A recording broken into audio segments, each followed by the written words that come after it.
Yo mga ka-sports, alam mo ba hindi lang ang mga Pinoy fans ang super fan ng NBA, kundi pati ang NBA mismo mga ka-sports fan din ng Pilipinas. Sa video na ito tatalakayin natin ang mga NBA legends at superstars na bumisita na sa ating bansa at ang dahilan kung bakit hindi nila makakalimutan ang mainit na pagtanggap ng mga Pinoy. Kung trip mo po ang ganitong content, paiwan ng follow at pa-subscribe na din.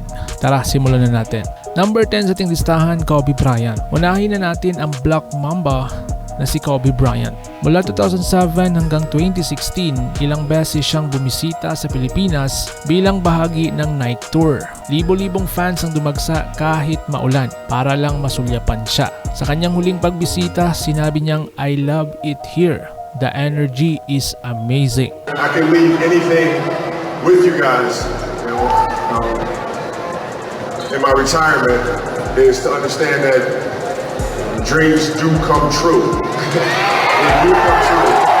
And I would love for everyone here to make sure that they follow their dreams, make sure they work hard every single day, make today better than yesterday. Number 9, Stephen Curry. Next, si Chief Curry. Noong 2015, dumayo siya sa Manila para sa Under Armour Asia Tour. Puno ang MOA Arena at bawat 3-point shot niya sa exhibition game, kinabog ang buong crowd. Sobrang humble niya at nagpasalamat sa mga Pinoy sa walang sawang suporta.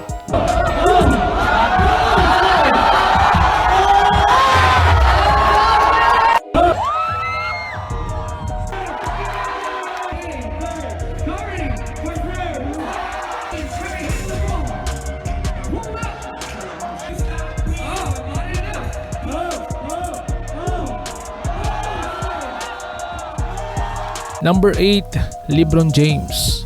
Yes, si King James in Manila. Noong 2013 at 2015, binisita ni LeBron ang Pilipinas. Nagpakitang gila siya sa training camp at exhibition sa Araneta. Sinabi niya, "You guys are passionate. I love that."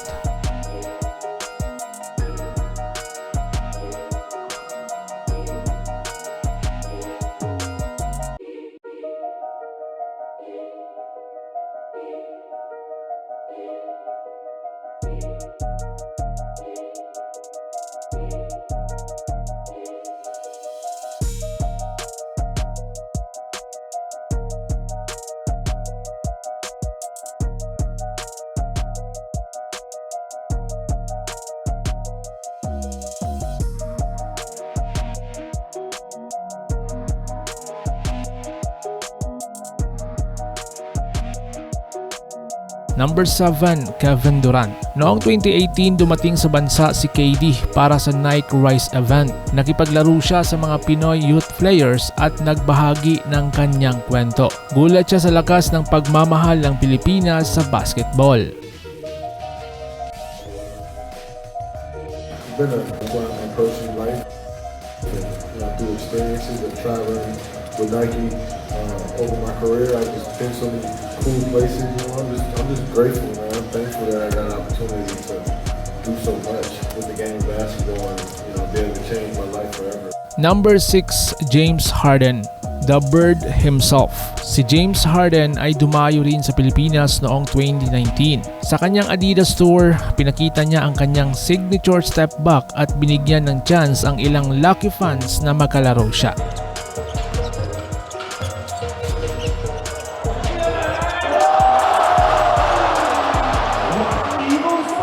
Number 5, Damian Lillard. Si Dam Time ay hindi lang clutch sa NBA. Nakarating din siya sa Pilipinas. Noong 2014 kasama siya sa Adidas Tour at sobrang bait niya sa mga fans. Nag-perform pa siya ng rap song niya sa isang mini concert.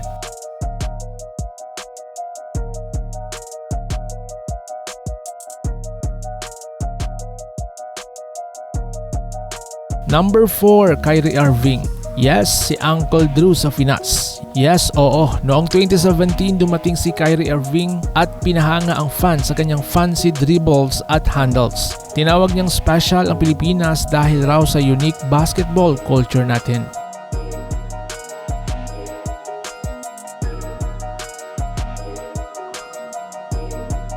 Number 3, Jalen Green. Yes, half Filipino pride si Jalen Green. Bumisita siya noong 2021 at na-feature sa mga local interviews. Proud siya sa roots niya at sinabing balak niyang maglaro for Gilas kung may tsansa. The Jazz lead the NBA in turnover rate and it leads to that! 19th in the league in defensive rating now overall, but it has completely fallen off the cliff. And again, Number 2, Ja Morant. Isa sa mga pinakabagong dumalaw ngayon ay si Ja Morant. Noong 2023, nagbigay siya ng motivational talk sa mga Pinoy athletes. Bukod sa explosive plays niya, sobrang humble na niya sa fans. At nasundan pa this 2025 doon sa may Bay GC na kung saan na-discover niya ang ating Air Abando.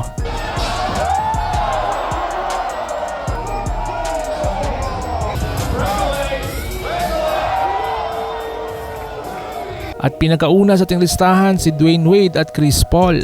Last but not least, sina D-Wade at CP3 kasama sa Nike Tour noong late 2000s. Pinakita nila kung gaano nila na-appreciate ang pagmamahal ng Pinoy sa laro. Friendly, interactive at parang nasa home court lang sila dito. So ayun na nga mga ka-sports, kita nyo na, hindi lang tayo fans ng NBA, pati sila. Fans din natin. At dahil sa pagmamahal natin sa basketball, mas marami pang NBA stars ang siguradong bibisita sa bansa. Like, share at subscribe kung gusto mo pa ng mga ganitong kwento. At tandaan, dito sa Pilipinas, ball is life. Ingat po kayo.